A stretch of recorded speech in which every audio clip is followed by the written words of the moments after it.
Hi everybody, this is Sister McConkey, and I just wanted to go over a few things about color corrections now that we're starting into the wonderful world of color. This is a photo of my son and his wife. They were married in October. It was a beautiful, warm, sunny day, but not a great day for taking photos in the middle of the day. So we took their photos on the north side of the temple in the shade there, but as you can see, we've got a really strong kind of a blue cast going on in here. And so we're going to want to take care of that.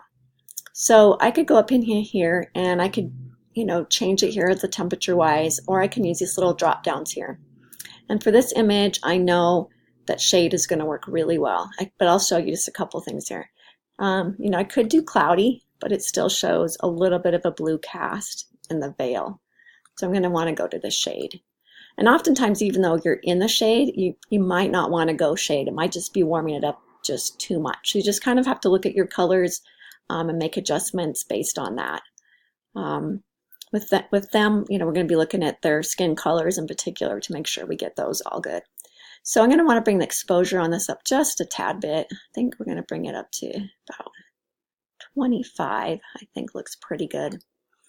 And then I do have a few things here, a few spots we're going to want to take care of. So we're going to use the spot removal tool. We're going to just hit that one there, and it's good. And then we're going to go up. There's one more right there. Get the spot removal tool again. And this one's a little bit bigger, so I'm going to just make that a little bigger with a bracket tool. Hit that, and we're good. All right. I'm going to want to zoom back out.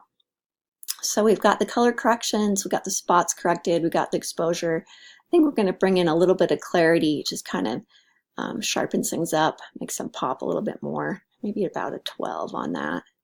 All right. Oh, and the saturation, I did bring that up to about a 6 on this.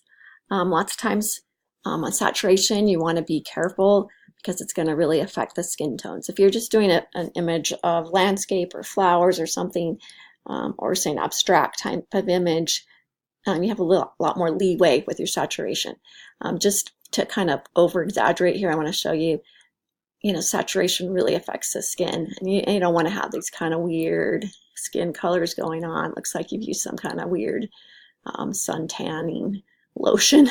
So we want to be real careful about that. So we're going to take that off.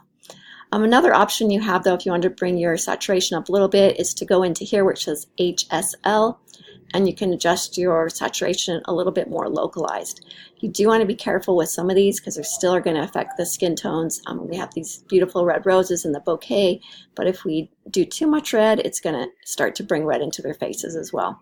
So I'm just going to do a little bit on the red. I want to do a little bit on the yellow to get those little balls in the bouquet to kind of pop out a little bit. And I think a little bit of aqua to get the thistle and the sage and the eucalyptus and things in the bouquet to pop out. So I think that looks pretty good, and I think we're done. So just a few things for you to remember, and hope this helps you out. Good luck with all your color editing this week.